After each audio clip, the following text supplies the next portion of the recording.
धन्य ऐसी माताएं भी जो अपनी कोख से ऐसे बालकों को जन्म देती हैं जो देश की रक्षा के लिए जाते हैं, फौजी बनते हैं। धन्य ऐसी पत्नियों को जो ऐसे पतियों का चुनाव करती हैं जो फौजी बनते हैं।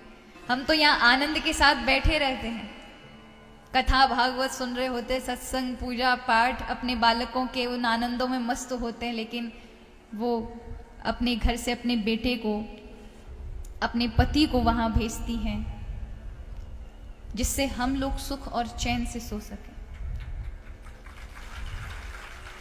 मैं ये इसलिए बोल रही हूँ, कभी कभी मुझे कई लोग ऐसी बातें करते हैं ना कि उनको तो अच्छा वो बोनस मिलता है, उनको तो अच्छी फैसिलिटीज मिलती हैं, लेकिन सुख से ज्यादा व्यक्ति की प्राणों की कीमत होती है ना।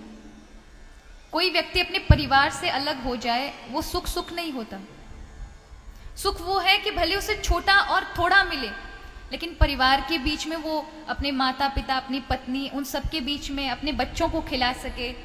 लेकिन आप बताइए, उन्हें पूरा साल, 4 साल हो जाती हैं, 1 साल हो जाती हैं, कभी कभी त्योहारों पे भी नहीं आ पाते, प्रेम भी नहीं कर पाते, और ऐसा जीवन निकल जाता है उनका।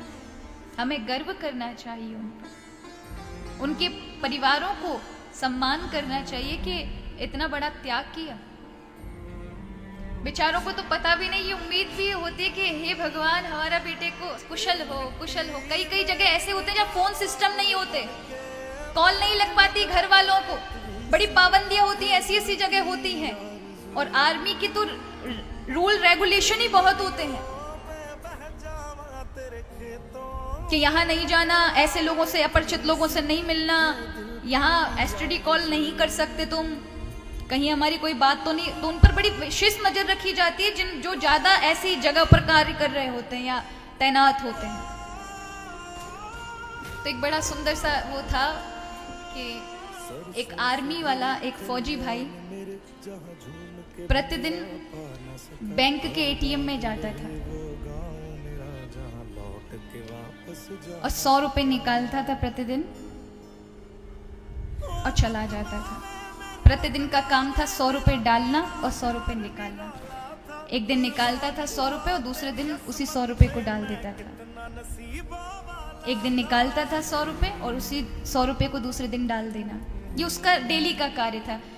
जो एटीएम का गार्ड था वो भी देख के परेशान, ये क्या करता है, 100 रुपए निकालता है, अगले दिन 100 रुपए डाल देता है। आसपास के लोग भी ये देखते थे कि भैया हर दिन आता है, 100 रुपए निकालता है और अगले दिन 100 रुपए डाल देता है। एक दिन वहां के लोगों ने पूछा कि भाई एक बात बताएं, एक ही साथ पैसे निकाल लो ना, क्या प्रतिदिन आना और क्या प्रतिदिन डालना, ये हमें समझ नहीं आया। प्रतिदिन 100 रुपए निकालते हो और प्रतिदिन 100 रुपए डालते हो, ये क्या मतलब है? या तो निकालो ही मत, और निकाल रहे हो तो पूरा निकाल लो कि डालने की जरूरत ही ना पड़े। तो रो पड़ा। उसने कहा कि यहाँ से मैं, मेरी पत्नी को मैं कॉल नहीं कर सकता, मेरे घर वालों को बता नहीं सकता, लेकिन जो बैंक का अकाउंट है ना वो मेरी पत्नी के उससे जुड़ा हुआ है। मैं यहाँ से निकालता हूँ तो उसके पास मैसेज जाता है, मैं यहाँ डाल देता हूँ तो उसके पास मैसेज जाता है। उससे उन्हें फिक्र खत्म हो जाती है कि मैं जीवित हूँ। उन भावनाओं को देखें जिनको ये तक पता नहीं होता कि हमारा बालक ठीक है कि नहीं है। हम उनके भीतर के उस सुख को नहीं, उस दुख को नहीं पहचानते। हमें बस उनका जो बाहर की थोड़ी बहुत सुख सुविधाएं उनको मिल रही होती है, उन पर बड़ा, कई लोग ऐसी टीका टिप्पणियां करते हैं कि आप आर्मी वालों को इतना वो करते हैं। अरे गर्व करना चाहिए, अवश्य करना चाहिए, मैं तो फक्र और उनके परिवार पर होना चाहिए।